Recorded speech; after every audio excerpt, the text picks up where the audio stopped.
प्रभु यीशु मसीह के मधुर और मीठे नाम से आप सभी को जय मसीह की। आज परमेश्वर के वचन में आप सभी का स्वागत है। परमेश्वर पिता आज अपने वचनों के द्वारा आप सभी को बहुत ऐसे आशीष दे। परमेश्वर पिता हमें एक नए मंथ में प्रवेश किया है और निश्चय करके हमारा परमेश्वर भला है और अद्भुत भलाइयों को हमारे जीवन में देने जा रहा है, जो हमारी सोच हमारी कल्पनाओं से कहीं परे है।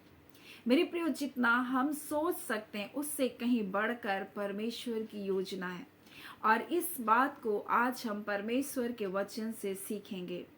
जब आप मरकुस उसके हम 12वें अध्याय और उसके 35 से लेकर के 37 तक हम जब पढ़ते हैं तो यहाँ यीशु मसीह एक सवाल कर रहा है। यीशु मसीह इस बात को कह रहा है और वो कहता है, फिर यीशु मंदिर में उपदेश करते हुए कहा, शास्त्री कैसे कहते हैं कि मसीह दाऊद का पुत्र है। एक सवाल है, एक क्वेश्चन मार्क है। मसीह किसका पुत्र है? क्यों शास्त्री कहते हैं कि मसीह दाऊद का पुत्र है? और आगे हम इस वचन को पढ़ेंगे, लेकिन सबसे पहले मैं आपको कुछ बातों को बताना चाहती हूँ। और जब हम देखते हैं फरीसी और हेरोदिया लोग यीशु से सवाल पूछे, सदूकी ने उससे सवाल पूछा, शास्त्री यहूदी शास्त्री ने यीशु से सवाल पूछा। जब यीशु मसीह सभी को जवाब दे चुका तो इस प्रकार से लिखा है उसके 34 में, जब यीशु ने देखा कि उसने समझकर उसे उत्तर दिया है तो उसने कहा, तू प्रभु के राज्य से दूर नहीं, और किसी को फिर उससे कुछ पूछने का साहस नहीं हुआ। वह सभी लोगों को निरुत्तर कर चुका है। अब यीशु मसीह की बारी है और यीशु मसीह यहाँ पर एक सवाल पूछ रहा है, मसीह किसका पुत्र है? और यीशु को ये सवाल को पूछने की क्या जरूरत हो गई? मेरे प्रियो, क्योंकि जब लोग दाऊद के संतान कहते हैं तो यीशु मसीह को जो ये उपनाम दिया जा रहा है, इसके पीछे एक कारण है और इसीलिए यीशु मसीह उनके अंदर चल रही है वो बातों को यीशु मसीह वो प्रकट करना चाहता है और बताना चाहता है कि वास्तविकता क्या है। और यहाँ पर जब लोग मसीहा को दाऊद की संतान कहकर कह रहे हैं तो कारण क्या है? क्योंकि एक बड़ी प्रतिज्ञा इज़राइल के महान राजा के साथ की गई थी और परमेश्वर ने दाऊद के साथ ऐसी प्रतिज्ञा की थी कि तेरा जो सिंहासन होगा वो अटल रहेगा और तेरे राज्य का अंत नहीं होगा। परमेश्वर अपनी प्रतिज्ञा को दाऊद को इस प्रकार से दिया और इसलिए जब लोग परमेश्वर के उस मसीहा की बाट को जो रहे हैं तो लूका में जब आप पढ़ते हैं तो समौन एक गीत को गाता है और लूका उसके 3 अध्याय में और उसके 25 में लिखा है, यरूशलेम में समौन नाम एक मनुष्य था जो मनुष्य धर्मी और भक्त था और इज़राइल में शांति की बाट को जोड़ा था। यानी समस्त इज़राइल किसी की बाट को जोड़ा था, वो मसीहा है और वो मसीहा की बाट को जो रहे, लोग छुटकारे की बाट को जो रहे। और जब आप लूका उसी 2 अध्याय और उसके जब आप पढ़ेंगे तब यहाँ इस प्रकार से लिखा है हन्ना के बारे में, उसकी गवाही के बारे में, और वह उस घड़ी वहाँ आकर प्रभु का धन्यवाद करने लगी और उन सबों ने जो यरूशलेम के छुटकारे की बाट जो होते थे उस बालक के विषय में बातें करने लगे। यानी यीशु मसीह को जब अंधे चिल्ला रहे तो क्या कर रहे? दाऊद की संतान, एक उपनाम दिया जा रहा है, दाऊद की संतान। और इसलिए यीशु मसीह उनसे सवाल कर रहा है, मसीहा किसका पुत्र है? और यहाँ पर इस प्रकार से लिखा है कि शास्त्री कैसे कहते हैं मसीह दाऊद का पुत्र है। दाऊद ने आप ही पवित्र आत्मा में होकर कहा, प्रभु ने मेरे प्रभु से कहा, मेरे दाहिने बैठ जा, जब तक मैं तेरे बैरियों को तेरे पांवों की पीढ़ी ना कर दूं। दाऊद तो आप ही उसे प्रभु कहता है, फिर वो उसका पुत्र कहाँ से ठहरा? यानी कोई अपने पुत्र को तो प्रभु नहीं कहेगा।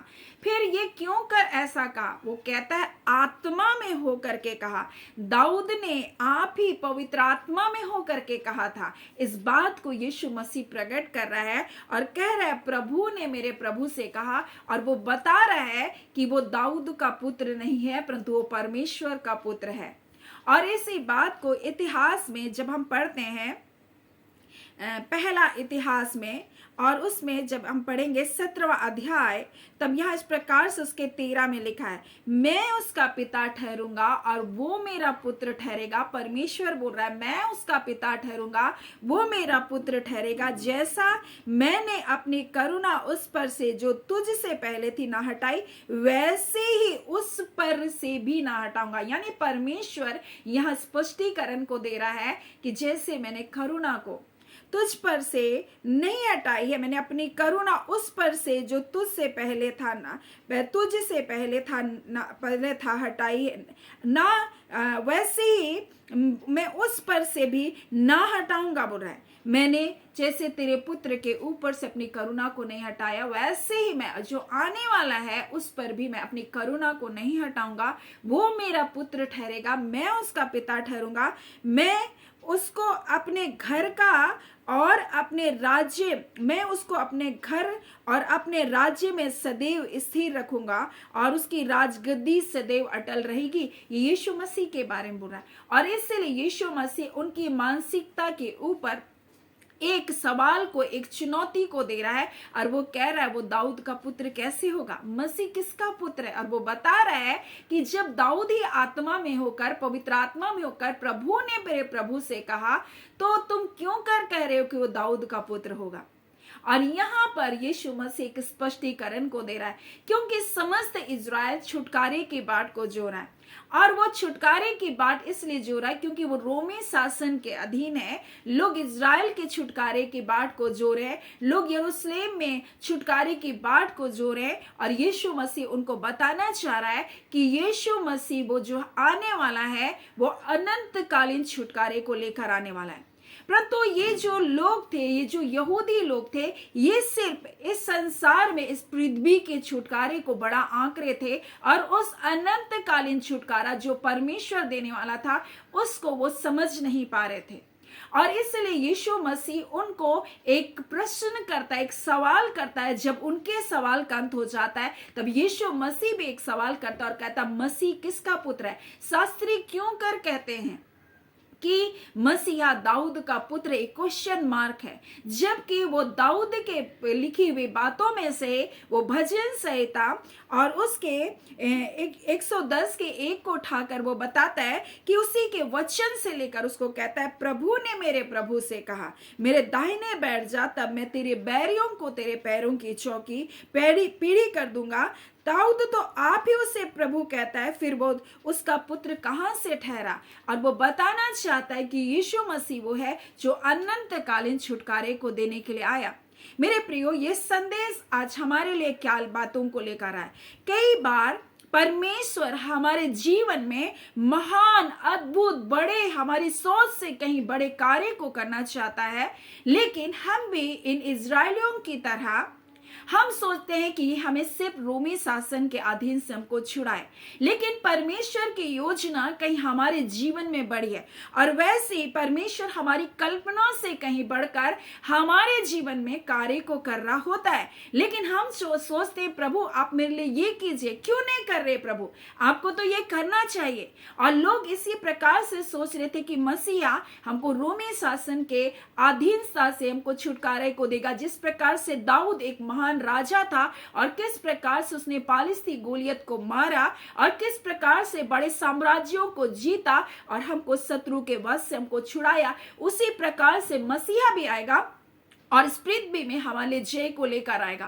परंतु इससे कहीं बढ़कर परमेश्वर ने छुटकारे की योजना बनाया। वो हमारे लिए, वो गुप्त शत्रु जो इन सब कार्य के पीछे, जो हमारी लड़ाई झगड़े, हमारे परिवारों में कलह है, हमारे जीवन में तकलीफें हैं, हमारे जीवन में वो नुकसान को लेकर आ रहा, उसके पीछे जो शक्ति कार्य करिए, उसको नाश करने के लिए यीशु मसीह आया। और इसलिए उसने क्रूस पर अपने प्राण को बलिदान को दिया। लेकिन ये तो सिर्फ वो देख रहे हैं, वो शत्रु से वो सोच रहे छुटकारा को देने मसीह आएगा, परंतु इससे बढ़कर परमेश्वर की योजना कार्य कर रही है।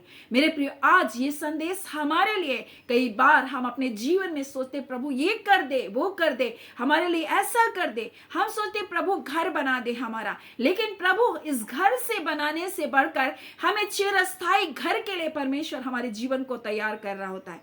मेरे प्रिय, हम सोचते प्रभु मुझे बस ऐसा ही दे दे, लेकिन परमेश्वर हमें सिर्फ आशीष देना नहीं चाहता, परंतु परमेश्वर हमको आशीषों का कारण बनाना चाहता है। परमेश्वर अब्राहम को एक संतान को तुरंत दे सकता था, लेकिन परमेश्वर को अब्राहम के द्वारा एक महान राष्ट्र को बनाना था। मेरे प्रिय, परमेश्वर की योजना बड़ी होती है और हम सिर्फ थोड़े में ही सोचते प्रभु बस ये हो जाए तो काफी है। जैसे ये इजरायली सोच रहे थे कि हमारा छुटकारा बस रोमी शासन के अधीनता से हम छूट जाए, और इसी छुटकारे की वो बाट को जो रहे थे। इसलिए यीशु मसीह ने यह सवाल किया, क्यों करके शास्त्री कहते हैं कि मसीहा दाऊद का पुत्र है। उनको एक चुनौती भरे शब्द को बोलता है, एक चुनौती भरे सवाल को करता है और उसका जवाब भी देता है। तो क्यों कर वह कहता है, प्रभु ने मेरे प्रभु से कहा, मेरे दाहिने बैठ जा और मैं तेरे शत्रु को तेरे पैरों की चौकी कर दूंगा। मेरे प्रिय, परमेश्वर एक बड़ी विजय के लिए आपको बुलाया है, परंतु कई बार हम अपने सोच और अपनी समझ के अनुसार हम सोचते हैं प्रभु ये कर दे, ऐसा ही कर दे। लेकिन परमेश्वर की योजना हमारी सोच और हमारी समझ से कहीं बढ़कर है। परमेश्वर हमारे लिए छोटा या औसत नहीं सोचता, परंतु परमेश्वर हमारे जीवन में बहुगुणित आशीषों को देने वाला परमेश्वर है। मेरे प्रियो, लोग सोच रहे थे दाऊद की गद्दी में जो आएगा वो ऐसा महान राजा होगा, दाऊद के जैसा होगा, परंतु उससे कहीं बढ़कर वो सारे भूमंडल का राजा और राजाओं का राजा है। मेरे प्रियो, वो स्वर्ग और पृथ्वी का मालिक और स्वामी है, और इसलिए उसका वचन हमसे कहता है मेरे प्रियो, उसके जांग में, उसके वस्त्र में लिखा वो राजाओं का राजा और प्रभुओं का प्रभु। और इसी बात को कहता है परमेश्वर, मैं उसका पिता ठहरूंगा, वो मेरा पुत्र ठहरेगा, वो मेरे घर का अधिकारी होगा। और परमेश्वर कहता है उसकी राज गद्दी सदैव अटल रहेगी। और इस योजना के तहत उसने अपने बेटे यीशु मसीह को भेजा, और इसलिए यीशु मसीह उनको प्रकट करना चाह रहा है, उनको बताना चाह रहा है, अपनी उन मानसिकताओं से निकलो। परमेश्वर तुम्हारे लिए बड़ी योजना बनाया है, तुम्हारे लिए अद्भुत योजना को बनाया। सिर्फ कई बार हम इस पृथ्वी में इन बातों में उलझ कर रह जाते हैं, लेकिन उससे कहीं बढ़कर परमेश्वर पर्दे के पीछे हमारे जीवन में कार्य कर रहा होता है। कई बार हम सोचते हैं प्रभु हमारा तो बस विवाह हो जाए, कई बार हम सोचते हैं प्रभु हमारे तो बस एक नौकरी लग जाए, प्रभु बस मेरे लिए इतना ही काफी है। लेकिन परमेश्वर आपका विवाह सिर्फ विवाह के लिए नहीं करता, परंतु परमेश्वर आपका विवाह ऐसे जगह में करना चाहता है जिसके द्वारा परमेश्वर एक पूरे घराने को बचाए, एक पूरे घराने का निर्माण करे। मेरे प्रियो, आपकी नौकरी केवल आपके लिए आशीष का कारण नहीं, परंतु परमेश्वर आपके जीवन को ऐसा तैयार करता है कि आप दूसरों के लिए आशीष का कारण बने। और इसलिए परमेश्वर अपनी प्रतिज्ञा के विषय में देर नहीं करता, परंतु अपने समय में अपनी योजना के अनुसार सब कुछ वो क्रियान्वित करता है। मेरे प्रियो, कई बार हम उतावली करते हैं, कई बार हम अपनी समझ का सहारा लेते हैं, कई बार हम अपनी बुद्धि से सोचते हैं, और ऐसे ही ये सोच रहे थे। परंतु यीशु मसीह आता है, उनसे कहता है तुम क्यों कर ऐसा कहते हो, क्यों कर शास्त्री ऐसा कहते हैं कि मसीह दाऊद का पुत्र है। अगर ऐसा होता तो यीशु मसीह कहता है वो ऐसा नहीं कहता, परंतु वो पवित्र आत्मा में होकर के कहा दाऊद। इस बात को यीशु मसीह स्पष्टीकरण देता और कहता है प्रभु ने मेरे प्रभु से कहा, मेरे दाहिने बैठ जा, मैं तेरे बैरियों को तेरे पीढ़ी पाँव की पीढ़ी कर दूंगा। दाऊद तो आप ही प्रभु कहता है, फिर वह उसका पुत्र कहां से ठहरा। मेरे प्रियो, आज मैं आपको बताना चाहती हूँ आपको क्या करना है इस समय, जब आपके जीवन में लगे कि मेरी इच्छा के अनुसार, मेरी मर्जी के अनुसार, मेरी सोच के अनुसार कुछ नहीं हो रहा है। आपको एक काम करना है, परमेश्वर के चरणों के पास बैठना है मेरे प्रियो। और परमेश्वर का वचन हमसे प्रतिज्ञा करता है, बोलते है कि मैं परमेश्वर जो शांति का परमेश्वर है, वो शैतान के सिर को तुम्हारे पांव से शीघ्र को चलवा देगा। शैतान की सारी योजनाओं को जो आपके विरुद्ध में चल रही है उसको वो नाश कर देगा। लेकिन हमें क्या करना है, हमें प्रभु के चरणों के पास बैठना है, शांति पूर्वक रहना, उतावली नहीं करना, घबराना नहीं है, परेशान नहीं होना कि ये कैसे होगा प्रभु, क्यों कर होगा प्रभु, कुछ दिखाई नहीं दे रहा। परमेश्वर की योजना हमारे लिए बड़ी है और वो परमेश्वर आपसे प्रेम करता है। जब परमेश्वर ने आपको बुलाया, आपको ऐसे ही थोड़ी छोड़ देगा। परमेश्वर की योजना आपके लिए बड़ी है। इसलिए कई बार हम भी इन्हीं लोगों के जैसा, हम इजरायलियों के जैसा, हम सिर्फ सोच रहे हैं वो दाऊद के जैसा एक महान राजा होगा, और वो हमारे लिए ऐसे युद्ध को लड़ेगा, रोमी शासन से हमको छुड़ाएगा। परंतु परमेश्वर की योजना कहीं बढ़कर थी। वो क्रूस पर मरकर एक नए समय की शुरुआत किया, वो नए जीवन की शुरुआत किया, एक नए राज्य को परमेश्वर ने स्थापित किया, उस स्वर्गीय राज्य के हमको भागीदारी बनाया। सो आज मेरे प्रियो, अपने जीवन को परमेश्वर के हाथों में सौंपे। अगर आप पहली बार परमेश्वर के वचन को सुन रहे हैं, आप अपने जीवन को परमेश्वर के हाथों में सौंपे। आपके लिए परमेश्वर ने बड़ी योजना को बनाए रखा। आप परमेश्वर से प्रेम करने वाले हैं। आपके लिए चाहे कुछ भी क्यों ना दिखाई दे रहा है, सब बातें मिलकर आपके लिए भलाई को उत्पन्न करेगा। मेरे प्रियो, आज परमेश्वर अपने वचन के द्वारा हमें इसी बात को बताना चाहता है। हम परमेश्वर की योजना को नहीं जानते। परमेश्वर का वचन कहता है, परमेश्वर की बुद्धि को किसने जाना या उसका मंत्री कौन हुआ। मेरे प्रियो, परमेश्वर के मार्ग अगम्य है, कोई मनुष्य नहीं जानता। लेकिन मेरे प्रियो, जब हम उस पर भरोसा रखते हैं, परमेश्वर हमको वो भलाई को दिखाता है जो हमारी सोच में भी नहीं आया, जो हमारी कल्पनाओं में भी नहीं है। मेरे प्रियो, परमेश्वर ऐसे अद्भुत कार्य को करने वाला परमेश्वर है। सो परमेश्वर के हाथों में जब आपका जीवन है, ऐसा ही आपका जीवन कभी भी नहीं रहेगा। परमेश्वर आपको महानतम ऊंचाइयों को दिखाएगा। और यही बात उसने दाऊद से कहा।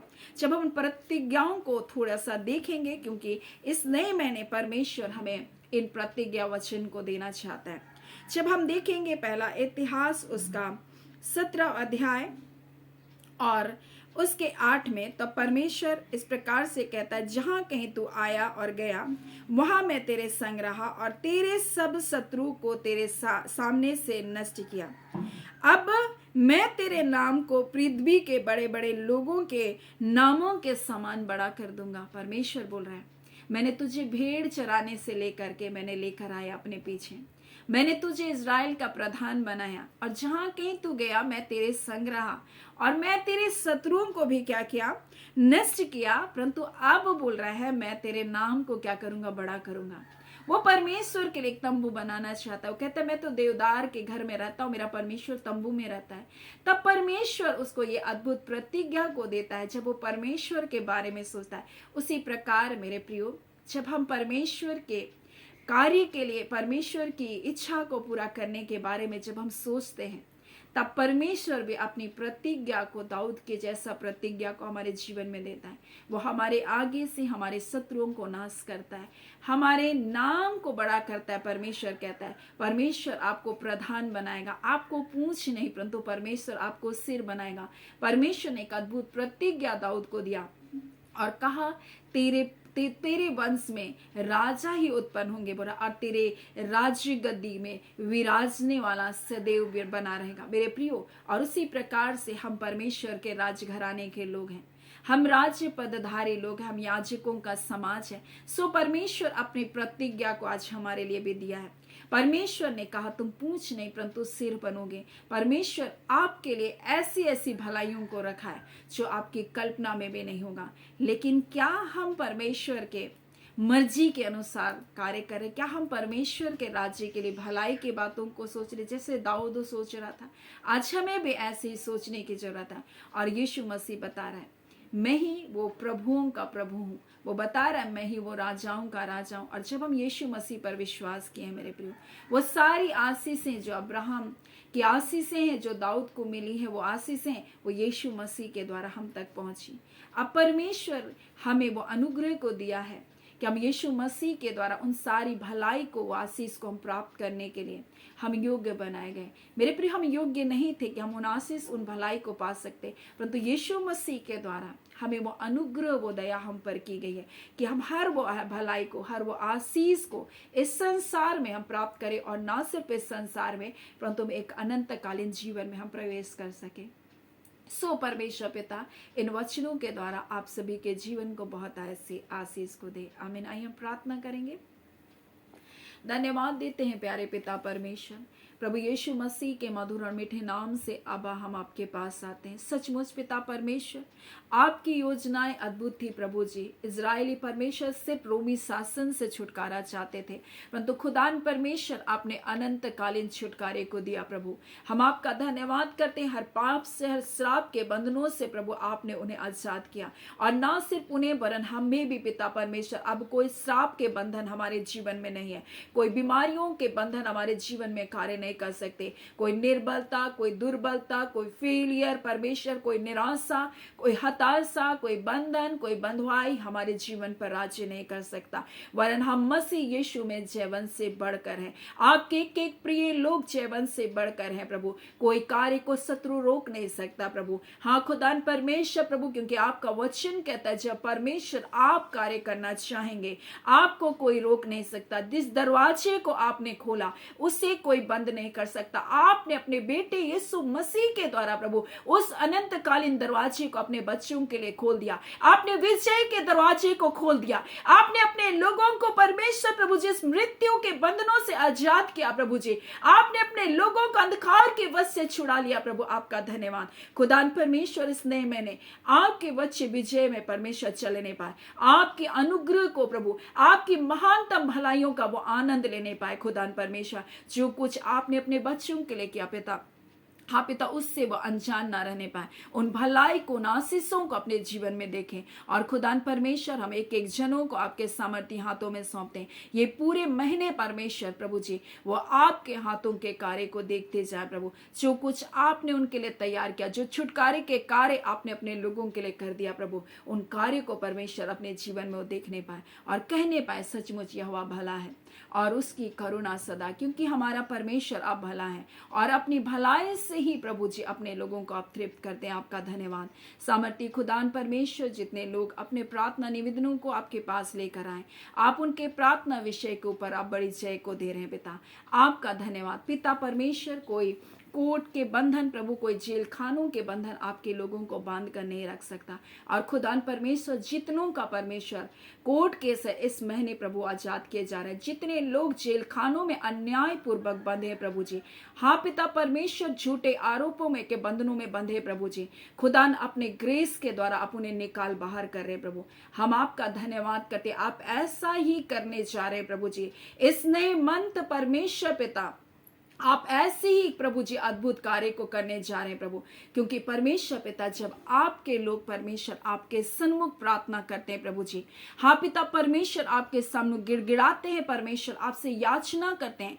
आप पतरस को बंदगिरी के बंधनों से आजाद किए प्रभु जी, उनको जेल खाने से निकाले। वैसे ही खुदावन परमेश्वर आप इस महीने परमेश्वर अपने दास अपने दासियों को जो झूठे केस में फंसे परमेश्वर, जेल खानों में बंधे प्रभु जी, वो आजाद किए जा रहे। उनके केसों के ऊपर आप जय को देने जा रहे प्रभु। आपका बहुत बहुत धन्यवाद। आप ऐसा ही करने जा रहे प्रभु। आपका धन्यवाद। हम आपके एक एक प्रिय जनों को, आपके दासियों को आपके हाथों में सौंपते हैं। आपके एक एक प्रिय लोग परमेश्वर, आपकी संतान परमेश्वर प्रभु जी, पिता परमेश्वर अपने जीवन में उस विजय को देखने जा रहे। हाँ पिता, जितने भूमि के विवाद है उनके ऊपर वो जय को देखने जा रहे इस महीने। हम आपका धन्यवाद करते, एक बड़ी विजय को आपने अपने लोगों को दे दिया प्रभु। आपके धन्यवाद दिए पिता। धन्यवाद के साथ प्रार्थना यीशु के नाम से हम मांगते हैं। दया सुने, अनुग्रह से ग्रहण कर लीजिएगा। आमीन। परमेश्वर पिता आप सभी को बहुत ऐसे आशीष को दे। आमीन।